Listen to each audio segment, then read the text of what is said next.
لیکن صرف یہ کہ جو کہ مسلم لیگ نون پی ڈی ایم کا حصہ ہے ان سے مشاورت ضروری ہے.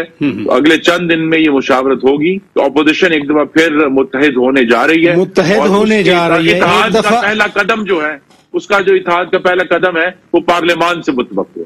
جی بیرسٹر سینیٹر سید علی ظفر صاحب، مہنگائی نو ڈاؤٹ، اوپر سے اگر اپوزیشن اکٹھی ہو جاتی ہے جیسا انہوں نے آج اتفاق رائے کا اظہار کیا تو حکومت کو جولٹ تو ملے گا. وزیر اعظم عمران خان چاہے مافیا کہیں، کرپشن کے خلاف جہاد کی بات کریں، لیکن یہ اکٹھا ہونا اپوزیشن کا آپ کی حکومت کے لیے، پی ٹی آئی کے لیے کتنا بڑا خطرے کا یہ نشان ہے؟ راجہ صاحب، آپ نے سنا ہوگا، ایک تاریخ تو آپ بہت پڑھتے ہیں، ایک رولر ہوتے تھے یوگینڈا، ایک ملک تھا، اس کے رولر تھے ایدی امین صاحب. جی ایدی امین، جی بالکل. تو ایدی امین صاحب نے وہ ہر کچھ دن بعد نا کسی ملک کو ساتھ ملا کے گینی بساؤ یا کوئی پپو نوئی گانے، کوئی اس کے افریقن چھوٹے چھوٹے ملکوں کو بٹھا کے نا تو فیصلے کرتے تھے کہ ہم نے امریکہ جیسی طاقت یا رشیا جیسی طاقت کو کس طرح ہرانا ہے. تو ایک دن 3-4 ملک اکٹھے ہو گئے، اسی طرح انہوں نے کر لیے. تو ایک بڑے امریکن اسٹیٹس پرسن سے پوچھا گیا کہ جناب یہ بیٹھ کے کر رہے ہیں تو آپ کو کتنا فکر ہے کہ یہ بیٹھ کے کہیں امریکہ کو تو نہیں گورنمنٹ کو ہلا دیں گے اور ہمارا انفلوئنس دنیا میں ختم ہو جائے گا. تو انہوں نے جواب دیا تھا کہ یہ ان کو چاہیے کہ بیٹھے رہیں، یہ بیٹھتے رہتے ہیں، تھوڑی دیر بعد یہ لڑنا شروع ہو جائیں گے.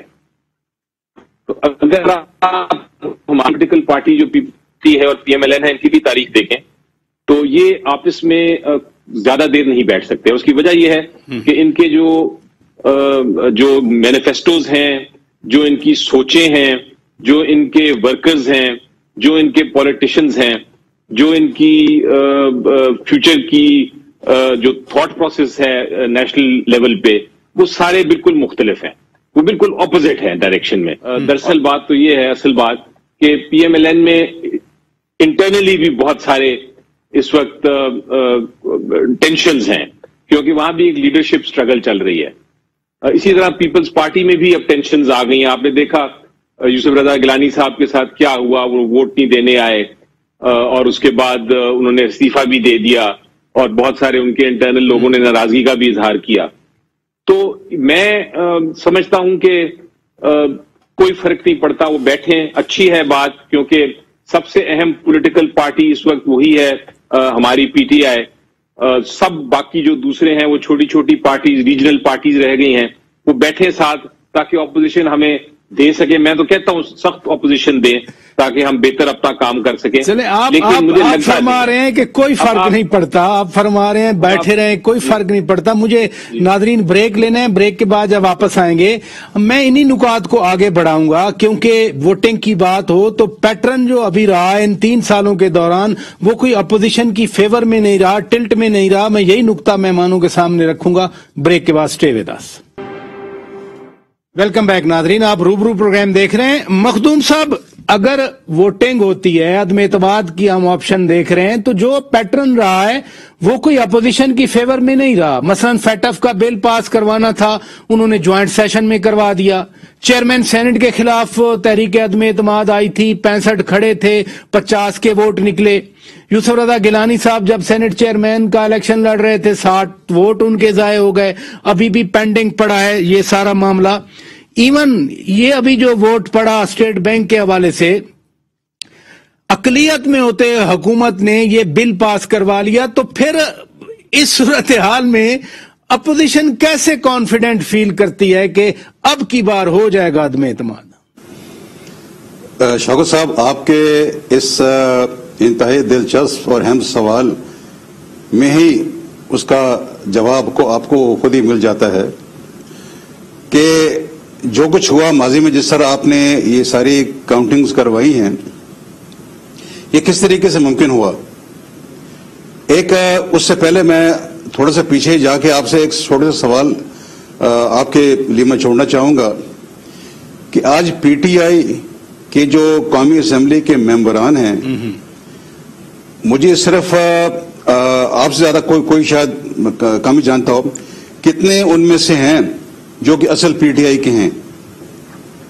میرے مطابق 2/3 جو ممبرشپ اس وقت قومی اسمبلی میں موجود ہے ان کا تو پی ٹی آئی سے کوئی ابدی تعلق ہی نہیں ہے.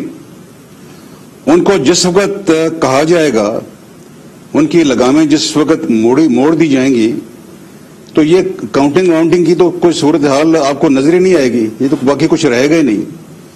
میں اب اس لیے کہہ رہا ہوں کہ ابھی یہ بات پہلے ہوئی کہ یہ ہماری بدقسمتی ہے, حقیقت میں بدقسمتی ہماری ہے کہ ہمارے جو وزیر اعظم ہیں, دیکھیں پاکستان کا تو وزیر اعظم ہے نا, وہ چاہے جس طرح کی طریقے سے بن گیا, ان کو نہ پاکستان کے اندر کوئی اور نہ پاکستان سے باہر کوئی ان کو سیریسلی لیتا ہے.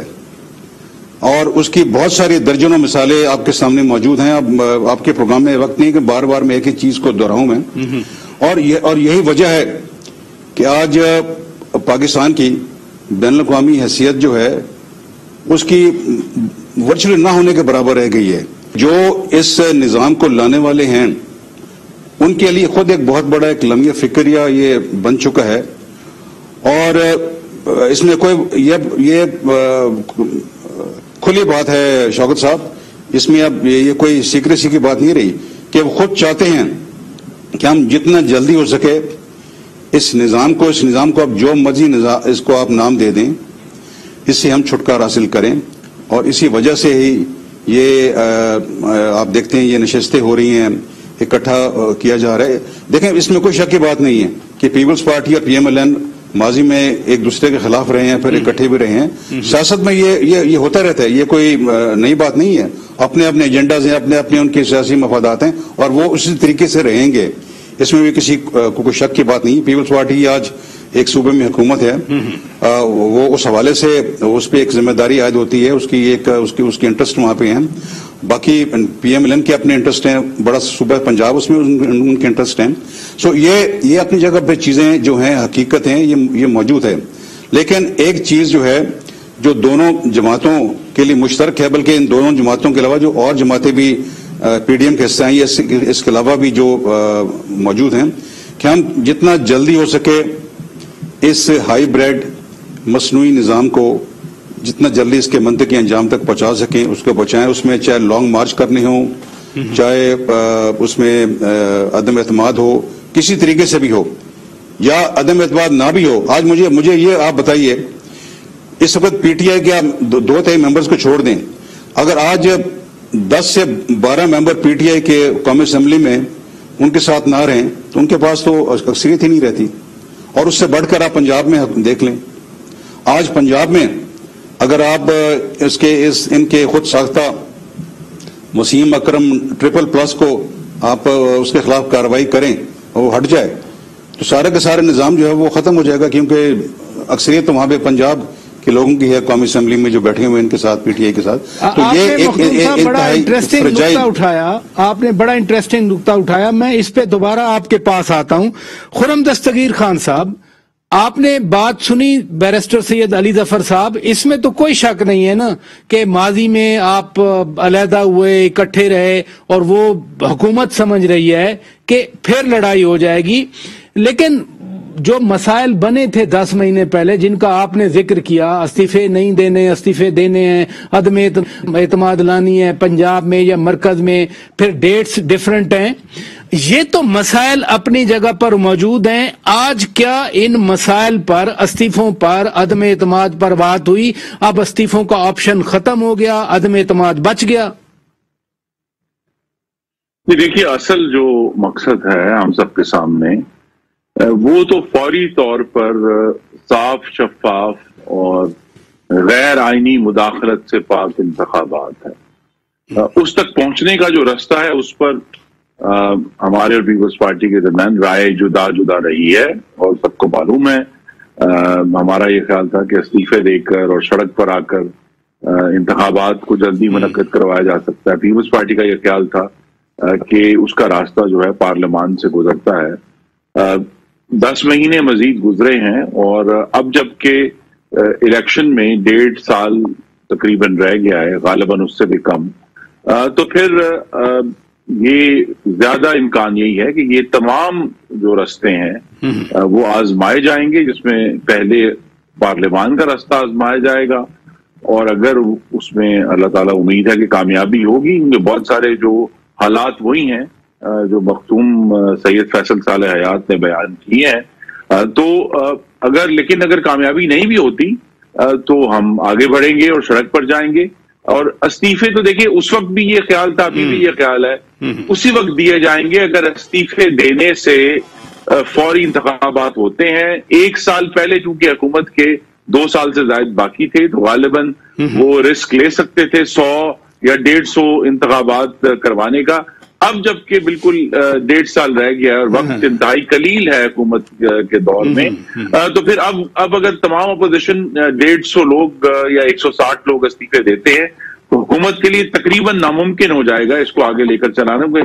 اتنی بڑی تعداد میں انتخابات جو ہیں، اور اگر صوبائی اسمبلی پنجاب سے بھی استعفے آ جاتے ہیں تو پھر اتنی بڑی وہاں بھی تقریباً 161 کی تعداد ہے جو صرف مسلم لیگ نون کی ہے، تو بہت مشکل ہو جائے گا حکومت کو. تو یہ تمام کسی آپشن کو رول آؤٹ نہیں کیا گیا، لیکن میرے قیاس میں پہلے پارلیمان کا راستہ آزمایا جائے گا، پھر ہم سڑک پر آئیں گے. بیرسٹر علی ظفر صاحب، مسائل ہیں ملک میں، ظاہر ہے خود وزیر اعظم صاحب بھی کہتے ہیں کہ مسائل ہیں ملک میں، اور انہوں نے کوئی 2-3 مہینے اہم بھی قرار دیا تھا. گو کہ شیخ رشید بار بار کہتے ہیں، وزیر داخلہ ہیں، کہ جی وہ شفقت کا ہاتھ سر پہ موجود ہے، شفقت والا ہاتھ سر پہ موجود ہے. تو کیا وہ ہاتھ ہی چلتا رہے گا، یا پھر یہ جو اہم 3 مہینے تھے ان کا تناظر یہی تھا کہ پولیٹیکل اپوزیشن زیادہ سٹرانگ ہو جائے گی ہمارے لیے؟ جی، سب سے پہلے پراچا صاحب میں آپ کو بتاؤں کہ آگے ہونے کیا جا رہا ہے. جی بڑا اسٹریٹ فارورڈ اور سمپل بات ہے. نہ استعفے ہوں گے، نہ عدم اعتماد کی کوئی موو ہوگی، نہ لانگ مارچ کوئی اس ٹائپ کا لانگ مارچ ہوگا کہ وہ کوئی بڑا دقت ہو کسی حکومت کو یا اسٹیٹ کو. بیسیکلی ہوگا یہ کہ ہر پولیٹیکل پارٹی اپنی اپنی تیاری کرے گی الیکشن کی. الیکشن 1.5 سال میں انشاءاللہ جس طرح آئین ہمارا کہتا ہے ہوگا، اور عوام فائنلی آ کے فیصلہ کرے گی کہ کس کو الیکٹ کرنا ہے. اس 1.5 سال میں جو ہونے لگا ہے وہ یہ ہونے لگا ہے کہ ہمارے بہت سارے جو پروجیکٹس پائپ لائن میں تھے جو کہ جاری تھے وہ اپنے اختتام پہ انشاءاللہ پہنچیں گے. جو اکنامک پالیسیز ہیں جو پہلے سٹیبلائز کرنے کے لیے اکانومی کو کی گئی تھیں، وہ ان کا ریزلٹس بھی آنا شروع ہو جائیں گے، اور آپ دیکھیں گے کہ لوگوں کو جو وعدے کیے تھے وہ پورے ہوتے جائیں گے. اور انشاءاللہ جب ہماری اگلی حکومت بنے گی تو انشاءاللہ آپ دیکھیں گے کہ 5 سال میں پھر جو ریزلٹس ہیں، کیونکہ ہم جو کر رہے ہیں کوششیں وہ ہے لو ہینگنگ ٹری کی بات نہیں کر رہے. ہم یہ نہیں کر رہے کہ پھل لگا ہمیں ملے، ہم لانگ ٹرم سوچ رہے ہیں جو نیشنل انٹرسٹ میں ہو. اب جہاں تک تعلق ہے، آپ نے فرمایا، سوال آپ نے پوچھا کہ کیا شفقت کا ہاتھ، یا جس طرح فیصل صاحب کہہ رہے تھے ہائیبرڈ سسٹم، یہ تو ہم سنتے آ رہے ہیں، بڑے عرصے سے سنتے آ رہے ہیں. کوشش جس طرح سب کی یہ ہے. بیرسٹر صاحب معذرت کے ساتھ میں نہیں کہہ رہا، وزیر داخلہ ملک کے جو ہیں وہ کہتے ہیں کہ شفقت کا ہاتھ سر پر موجود ہے. یہ باتیں، یہ پولیٹیکل ٹاک اس کو کہتے ہیں. یہ ایک سیاسی بیانات ہیں، دونوں طرف سے آتے ہیں. کبھی یہاں سے آتا ہے جیسا فیصل صاحب کہہ رہے ہیں کہ ہم دیکھیں اب وہ جو ہاتھ ہے وہ کسی اور کے اوپر رکھا جائے گا، وہ بھی امید لگا کے بیٹھے ہوئے ہیں. میں یقین نہیں کرتا، میں اس کو بڑا پریکٹیکلی دیکھتا ہوں. میری نظر میں، اور یہ دنیا میں، پاکستان میں نہیں، دنیا میں ہر جگہ ہوتا ہے کہ جو سیکورٹی ایجنسیز ہوتی ہیں، جو ملٹری جس کو آپ کہتے ہیں یا اسٹیبلشمنٹ کہتے ہیں، یہ دنیا میں ہر جگہ ہے، اور اس کا انٹرسٹ ہوتا ہے اسٹیٹ کی سیکورٹی. اور جو بھی حکومت ہو، چاہے وہ امریکن حکومت ہو، چاہے وہ برطانیہ کی ہو، چاہے پاکستان کی ہو، ان کو انٹرسٹ ہوتا ہے کہ وہ اکٹھے بیٹھ کے سیکورٹی کے معاملات پہ ڈسکس کریں. جی خرم دستگیر خان صاحب، آپ پاکستان کی بدقسمتی سے پاکستان کی تاریخ ایسی ہے کہ جب بھی اسٹیبلشمنٹ اور حکومت کوئی ساتھ بیٹھ کے اسٹریٹجک پوائنٹس پہ ڈسکس کرتی ہے تو لوگ یہ بات کرنا شروع کر دیتے ہیں کہ جی ہائیبرڈ سسٹم ہے. چلے پوائنٹ ٹیکن سر. ناظرین میں بریک لیتا ہوں, بریک کے بعد جب واپس آئیں گے مخدوم سید فیصل صالح حیات صاحب فرما رہے تھے کہ اگر پی ٹی آئی کے 20-22 چلے جائیں لیکن حکومت کے جو کی اتحادیے ہیں اب وہ بھی میٹنگز کر رہے ہیں. ایم کیو ایم کے رہنما کل اسلام آباد آئے تھے, انہوں نے مولانا فضل الرحمان سے ملاقات کی تھی. پالیٹکس میں یہ بڑا کی میسج ہوتا ہے, یہ پیغام ہوتا ہے. میں ان کی رائے لوں گا بریک کے بعد. Stay with us. Welcome back ناظرین, آپ روبرو پروگرام دیکھ رہے ہیں. مخدوم سید فیصل صالح حیات صاحب ایم کے ایم پیپلز پارٹی کی اتحادی بھی رہی تھی, ایم کے ایم نون لیگ کی اتحادی بھی رہی تھی, اور دیکھا یہ گیا ماضی میں کہ جب انہوں نے حکومت جس کو بھی چھوڑا حکومت گر گئی ون اور دی ادر وے. آپ پی ٹی آئی کے لوگوں کی چھوڑنے کی بات کر رہے تھے کی اتحادی, وہ کہتے ہیں کہ ہماری وجہ سے یہ حکومت کھڑی ہے, وہ آ کر وزیر اعظم عمران خان کے سخت ترین مخالف یعنی مولانا فضل الرحمان سے ملتے ہیں. یہ کیا پیغام ہے؟ شوکت صاحب آپ نے ایم کیو ایم کی بات کی ہے, میں ایم کیو ایم کے ساتھ ساتھ کچھ اور اتحادیوں کی بات بھی کروں گا, ان کو بھی شامل کروں گا. جی جی. اس میں پاکستان مسلم لیگ کاف شامل ہے اور اس میں جی ڈی اے بھی شامل اس میں ہے. یہ تینوں جو جماعتیں ہیں اور اس کے علاوہ ایک آدھ اور جماعتیں بھی ہیں.